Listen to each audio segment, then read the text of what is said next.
Hi అండి అందరికీ. సమాచార హక్కు చట్టం, అలాగే బాలల హక్కులు, మానవ హక్కులు, వీటి నుంచి పర్స్పెక్టివ్స్ ఇన్ ఎడ్యుకేషన్ అన్నమాట. వీటి నుంచి మోస్ట్ ఇంపార్టెంట్ బిట్స్ అనేవి ఒకసారి చూద్దాం. ఫస్ట్ బిట్, ప్రపంచంలో తొలిసారిగా సమాచార హక్కు చట్టంని చేసినటువంటి దేశం ఏది? Option 4 is right answer, Sweden దేశం. ప్రజలకు సమాచారం పొందే హక్కు కలదని భారత రాజ్యాంగంలో ఏ ఆర్టికల్ సూచిస్తుంది? ఆర్టికల్ 19 సూచిస్తుంది. సమాచారం పొందే హక్కు ప్రజలకు ఉందని తెలియజేసే ఆర్టికల్ ఏంటంటే ఆర్టికల్ 19. సమాచార హక్కు చట్టంని భారత పార్లమెంట్ ఎప్పుడు ఆమోదించింది? 2005 మే 11న ఆమోదించడం జరిగింది. సమాచార హక్కు చట్టంపై భారత రాష్ట్రపతి గారి సంతకం ఎప్పుడు జరిగింది? జూన్ 15న జరిగిందనమాట. మే 11న భారత పార్లమెంట్ ఆమోదిస్తే రాష్ట్రపతి సంతకం ఎప్పుడైందంటే జూన్ 15న అయిందనమాట. సమాచార హక్కు చట్టం ఏ రకమైన హక్కు? చట్టబద్ధమైన హక్కు. సమాచార హక్కు చట్టం 2005లో ఎన్ని అధ్యాయాలు కలవు? 6 అధ్యాయాలు కలవు. సమాచార హక్కు చట్టం ఎప్పుడు అమలులోనికి వచ్చింది? అక్టోబర్ 12న అమలులోనికి వచ్చింది. 2005 అక్టోబర్ 12.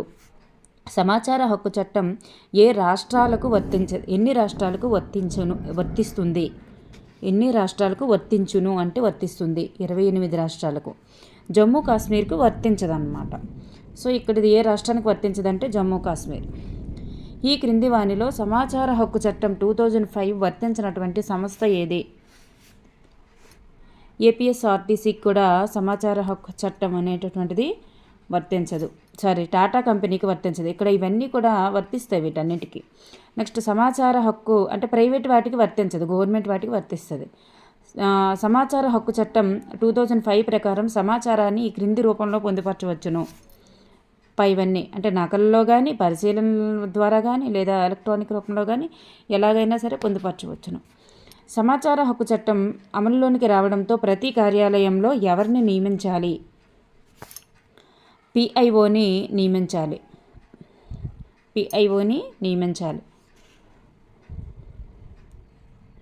నెక్స్ట్, దరఖాస్తుదారుడు కావలసిన సమాచారాన్ని ఏ భాషలో కోరవచ్చును? ఏ భాషలో కోరవచ్చు అంటే రాజ్యాంగం గుర్తించినటువంటి 22 భాషల్లో ఏ భాషలోనైనా అడగవచ్చు అన్నమాట. ఎవరైనా సమాచారం కోరితే ఒక ప్రజా సమాచార అధికారిగా నువ్వు ఎన్ని రోజులలో సమాచారం ఇవ్వగలవు? ఎన్ని రోజుల్లో సమాచారం ఇవ్వగలవంటే 5 నుండి 30 రోజుల్లో సమాచారం ఇవ్వగలము. దరఖాస్తుదారుడు కోరిన సమాచారం వ్యక్తి జీవన మరణానికి సంబంధించినదైతే ఎంత సమయంలోగా ఇవ్వాలి? జీవన మరణానికి సంబంధించిందైతే మరి 48 గంటల్లోనే ఇచ్చేయాలి. అంటే 2 రోజులు లేదా 48 గంటల్లోగా ఇచ్చేయాలి. నెక్స్ట్, నిర్ణీత కాలంలో ప్రజా సమాచార అధికారి సమాచారం ఇవ్వలేకపోతే రోజుకు ఎంత జరిమానా విధిస్తారు?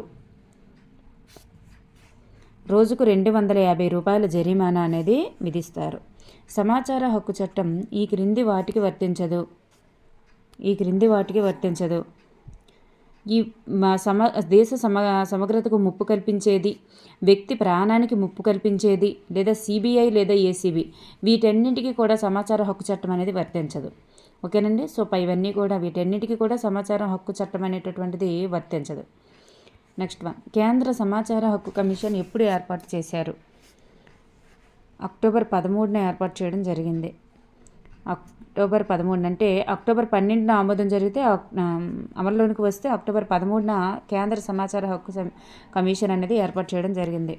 కేంద్ర సమాచార హక్కు కమిషన్ సభ్యుల యొక్క పదవీ కాలం ఎంత? పదవీ కాలం 5 నుంచి 65 లేదా అంటే 5 సంవత్సరాలు లేదా వాళ్ళకి 65 సంవత్సరాలు వచ్చే వరకు. నెక్స్ట్ వన్, కేంద్ర సమాచార హక్కు కమిషన్ యొక్క సభ్యులను ఎవరు నియమిస్తారు? రాష్ట్రపతి గారే నియమించడం జరుగుతుంది. రాష్ట్రపతి గారే నియమిస్తారన్నమాట. నెక్స్ట్, బాలల హక్కులకు సంబంధించి మోస్ట్ ఇంపార్టెంట్ బిట్స్ అనేవి చూద్దాం. ఇక్కడ బాలల హక్కుల చట్టం ప్రకారం బాలలు అనగా ఎవరు? బాలలు అనగా 0 నుండి 18 సంవత్సరాల వాళ్ళందరూ కూడా బాలల కిందే వస్తారన్నమాట. బాలల హక్కులను తొలిసారిగా గుర్తించిన సంస్థ ఏది? నానాజాతి సమితి బాలల హక్కులను తొలిసారిగా గుర్తించిన సంస్థ. నానాజాతి సమితి ఏ సంవత్సరంలో బాలల హక్కులను ప్రకటించింది? 1924లో ప్రకటించింది. ఐక్యరాజ్య సమితి బాలల హక్కులను ఎప్పుడు ప్రకటించింది? 1959 నవంబర్ 20న ప్రకటించింది. ఐక్యరాజ్య సమితి ఏ సంవత్సరమును బాలల హక్కుల సంవత్సరంగా ప్రకటించింది? 1979వ సంవత్సరాన్ని బాలల హక్కుల సంవత్సరంగా ప్రకటించింది. ఏ దేశంలో జరిగినటువంటి ఏ దేశంలో జరిగిన ఐక్యరాజ్య సమితి సాధారణ సభ పిల్లల హక్కులపై ముసాయిదాను రూపొందించింది? పోలాండ్. ఏ సంవత్సరంలో ఐక్యరాజ్య సమితి పిల్లల హక్కులపై ముసాయిదాను రూపొందించింది? 1979. సిఆర్సి అనగా చైల్డ్ రైట్ కన్వెన్షన్. సిఆర్సి అంటే. నెక్స్ట్, సిఆర్సిని ఐక్యరాజ్య సమితి ఎప్పుడు ఆమోదించింది? 1989 నవంబర్ 20న ఆమోదించింది. బాలల హక్కుల పరిరక్షణ దినంగా ఏ రోజున జరుపుకుంటారు? బాలల హక్కుల పరిరక్షణ దినంగా నవంబర్ 20న జరుపుకుంటాం. సిఆర్సి ఎప్పుడు అమల్లోనికి వచ్చింది? సిఆర్సి అనేది 1990 సెప్టెంబర్ 1న అమల్లోనికి వచ్చింది.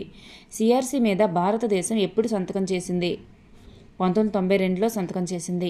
సిఆర్సి బాలల హక్కులను ఎన్ని రకాలుగా పేర్కొన్నది? 4 రకాలుగా పేర్కొన్నది. ఈ క్రింది వానిలో సిఆర్సిలో లేని బాలల హక్కు ఏది? మత హక్కు అనేది సిఆర్సిలో ఉండదు. మత హక్కు అనేటటువంటిది ఉండదు. ఇవన్నీ కూడా బాలల హక్కుల్లో ఉంటాయి. సిఆర్సిలో ఎన్ని భాగాలు కలవు? 3 భాగాలు కలవు. చైల్డ్ రైట్ కన్వెన్షన్లో మొత్తం ఎన్ని ఆర్టికల్స్ ఉన్నాయి? 54 ఆర్టికల్స్ ఉన్నాయి. ఎన్నంటే 54 ఆర్టికల్స్ ఉన్నాయి. బాలల హక్కులు కాపాడడంలో ఐక్యరాజ్య సమితి పాత్ర గురించి ఏ భాగంలో పొందుపరిచారు? 3వ భాగంలో పొందుపరిచారు.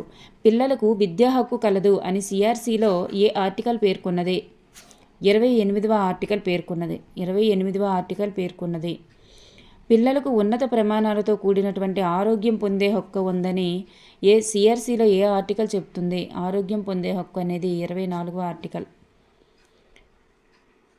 నెక్స్ట్, పిల్లలకు అక్రమ రవాణా నేరం అని సూచించే రాజ్యాంగ నిబంధన ఏది?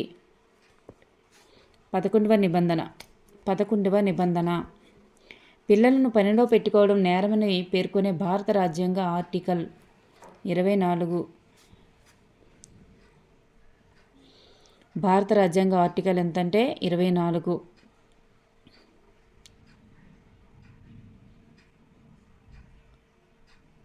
నెక్స్ట్ వన్, పిల్లలకు ఆరోగ్యకరమైన స్వేచ్ఛగా అభివృద్ధి పొందే హక్కు కలదని సూచించే రాజ్యాంగ నిబంధన ఏది? 39F. పిల్లలకు మాతృభాషలోనే విద్యా సౌకర్యాలు కల్పించాలని ఏ ఆర్టికల్ పేర్కొంది? 350A అన్నమాట. 350A. Next one, factories act చట్టాన్ని ఎప్పుడు రూపొందించారు? ఫ్యాక్టరీస్ యాక్ట్ అనేటటువంటి చట్టాన్ని ఎప్పుడు రూపొందించారు? 1933లో రూపొందించారు. 1933లో రూపొందించారు. బాల కార్మికుల చట్టాన్ని భారత ప్రభుత్వం ఏ సంవత్సరంలో రూపొందించింది? 1986లో రూపొందించింది. బాలల హక్కుల పరిరక్షణ చట్టాన్ని భారత పార్లమెంట్ ఏ సంవత్సరంలో రూపొందించింది? 2005లో రూపొందించింది అనమాట. బాలల హక్కుల పరిరక్షణ చట్టాన్ని భారత పార్లమెంట్ ఏ సంవత్సరంలో రూపొందించిందంటే 2005లో రూపొందించింది. జాతీయ బాలల హక్కుల పరిరక్షణ కమిషన్ అనేది ఎప్పుడు ఏర్పాటు చేశారు? జాతీయ బాలల హక్కుల పరిరక్షణ కమిషన్ ఎప్పుడు ఏర్పాటు చేశారు? 2007లో ఏర్పాటు చేశారు. క్రింది వానిలో బాలల హక్కుల కమిషన్ యొక్క విధి కానిది ఏమిటి? బాలల హక్కుల యొక్క ఉల్లంఘన వారిని శిక్షించడం అన్నమాట. బాలల హక్కుల పరిరక్షణలో ఉపాధ్యాయుని విధి కానిది ఏమిటి? ఇక్కడ చూస్తే హక్కులపైన అవగాహన ఉండాలి. ఉపాధ్యాయునికి హక్కులను తెలియజేయాలి. అలాగే బాలల దినోత్సవాన్ని కూడా నిర్వహించాలి. హక్కుల చట్టాలను రూపకల్పన చేయలేడనమాట ఉపాధ్యాయుడు. సో థర్డ్ అనేది కాదు. క్రింది వానిలో ఏ చట్టం రావడంతో బాలల యొక్క విద్య పరిరక్షణ పెరిగింది? బాలల విద్యపైన పరిరక్షణ పెరిగింది. ఏ చట్టం రావడం వల్ల అంటే విద్యా హక్కు చట్టం రావడం వల్ల. విద్య అన్నారు కదా, ఇక్కడ బాలల విద్య అన్నారు కాబట్టి విద్యా హక్కు చట్టం. నెక్స్ట్ వన్, మానవ హక్కుల గురించి చూద్దాం. ప్రపంచ చరిత్రలో మానవ హక్కులను తొలిసారిగా ప్రకటించినటువంటి రాజు ఎవరు? తొలిసారిగా ప్రకటించినటువంటి రాజు ఎవరంటే జేమ్స్ వన్. ప్రపంచ చరిత్రలో ఏ సంవత్సరాన్ని మాగ్నా కార్టా అంటారు? 1215 సంవత్సరాన్ని మాగ్నా కార్టా అంటారు. సహజ హక్కుల సిద్ధాంత పితామహుడు ఎవరు? సహజ హక్కుల సిద్ధాంత పితామహుడు జాన్ లాక్. మనిషిని స్వేచ్ఛగా జీవించాడు కానీ సమాజం అనే సంఖ్యలలో బంధింపబడ్డాడని పేర్కొన్నది ఎవరు? రూసో. ప్రపంచంలో ఈ విప్లవాలు ప్రధానంగా మానవ హక్కుల ఆవశ్యకతను పెంపొందించాయి. ఏ విప్లవాలు మానవ హక్కుల ఆవశ్యకతను పెంపొందించాయంటే మరి అమెరికా మరియు ఫ్రెంచ్ అన్నమాట.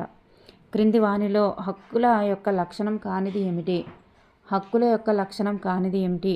పుట్టుకతో సంక్రమిస్తాయి, అందరికీ సమానంగానే ఉంటాయి, మరి హక్కులు రక్షించబడతాయి. సో ఈ మూడోది కాదనమాట.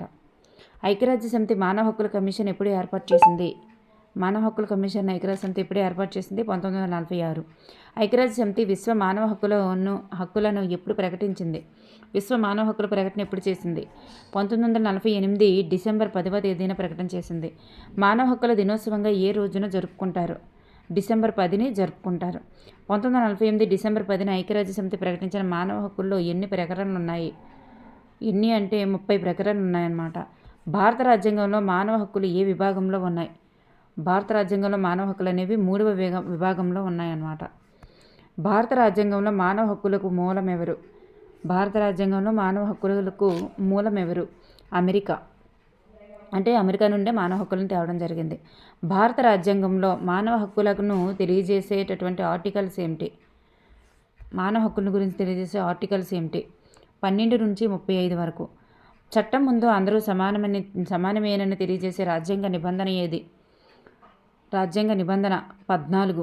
ప్రభుత్వ ఉద్యోగాలలో పౌరులందరికీ సమాన అవకాశాలు కల్పించాలని తెలియజేసే భారత రాజ్యాంగ నిబంధన ఏది? 16. అంటరానితనం నేరం అని ఏ ఆర్టికల్స్లో పేర్కొన్నది? అస్పృశ్యత ఏది అంటే ఆర్టికల్ 17. ప్రజలకు భావ ప్రకటన, పుస్తక రచన స్వేచ్ఛ కలదని భారత రాజ్యాంగంలో ఏ ఆర్టికల్ పేర్కొన్నది? 19. ఆత్మహత్య నేరమని, దానికి కారణం ప్రోత్సాహం కూడా నేరం, దానికి కారణం మరియు ప్రోత్సాహం రెండూ కూడా నేరమేనని సూచించేటటువంటి భారత రాజ్యాంగ ఆర్టికల్ ఏది? 21. పిల్లలు మరియు స్త్రీల క్రయ విక్రయములు నిషేధం అని సూచించే భారత రాజ్యాంగ నిబంధన ఏది? 23.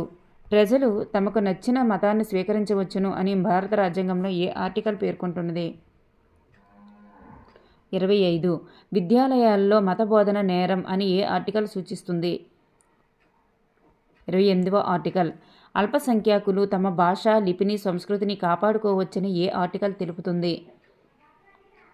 29వ ఆర్టికల్. అల్పసంఖ్యాకులు తమ భాష, లిపిని కాపాడుకోవడం కోసం విద్యాలయాలను స్థాపించుకోవచ్చని ఏ ఆర్టికల్ తెలుపుతుంది? 30వ ఆర్టికల్. హైదరాబాదులోని మౌలానా అబుల్ కలాం ఆజాద్ జాతీయ ఉర్దూ విశ్వవిద్యాలయాన్ని ఏర్పాటు చేశారు. దానికి ఆధారమైన భారత రాజ్యాంగ నిబంధన ఏది? 30. ఆర్టికల్ నిబంధన 30. మధ్యప్రదేశ్లోని అమరకంటక్ వద్ద జాతీయ గిరిజన విశ్వవిద్యాలయాన్ని ఏర్పాటు చేశారు. దానికి ఆధారమైన భారత రాజ్యాంగ నిబంధన ఏది? 30. ఆస్తి హక్కు ఏ రాజ్యాంగం నుండి తొలగించారు? ఈ రాజ్యాంగ నిబంధన నుండి తొలగించారు. 44. ఆస్తి హక్కును ప్రాథమిక హక్కు నుండి తొలగించి ఎక్కడ పొందుపరిచారు? 300 పొందుపరిచారు. ప్రాథమిక హక్కులకు భంగం కలిగితే న్యాయస్థానాలు జోక్యం చేసుకొని హక్కులను కాపాడతాయని సూచించే ఆర్టికల్ ఏమిటి? 32. బిఆర్ అంబేద్కర్ ఏ ప్రాథమిక హక్కును హృదయంతో పోల్చారు? రాజ్యాంగ పరిహారపు హక్కుని హృదయంతో పోల్చారు. జాతీయ మానవ హక్కుల కమిషన్లో ఎంతమంది సభ్యులు ఉంటారు? 5 మంది సభ్యులు ఉంటారు. జాతీయ మానవ హక్కుల కమిషన్ ఎప్పుడు ఏర్పడింది? 1993లో ఏర్పడింది. జాతీయ మానవ హక్కుల కమిషన్ యొక్క చైర్మన్ మరియు సభ్యులను ఎవరు నియమిస్తారు? రాష్ట్రపతి. జాతీయ మానవ హక్కుల కమిషన్ సభ్యుల యొక్క పదవీ కాలం ఎంత? 5 సంవత్సరాలు లేదా 70 సంవత్సరాల వయసు వచ్చే వరకు. జాతీయ మానవ హక్కుల కమిషన్ చైర్మన్ కావాలంటే తప్పనిసరిగా ఏమై ఉండాలి? వాళ్ళ క్వాలిఫికేషన్స్ ఏంటి? ఇక్కడ చూస్తే సుప్రీంకోర్టు ప్రధాన న్యాయమూర్తిగా పనిచేసి ఉండాలన్నమాట. జాతీయ మానవ హక్కుల కమిషన్లో సభ్యులు కాని వారు ఎవరు? ఈ వెనుకబడిన తరగతుల యొక్క కమిషన్ చైర్మన్ అనేవాళ్ళు సభ్యులుగా ఉండరు. SC commission chairman, ST commission chairman, మహిళా కమిషన్ చైర్మన్, వీళ్ళు ముగ్గురు కూడా సభ్యులుగా ఉంటారనమాట. Next one. ఓకే అండి, థ్యాంక్ యూ ఎవరీవన్.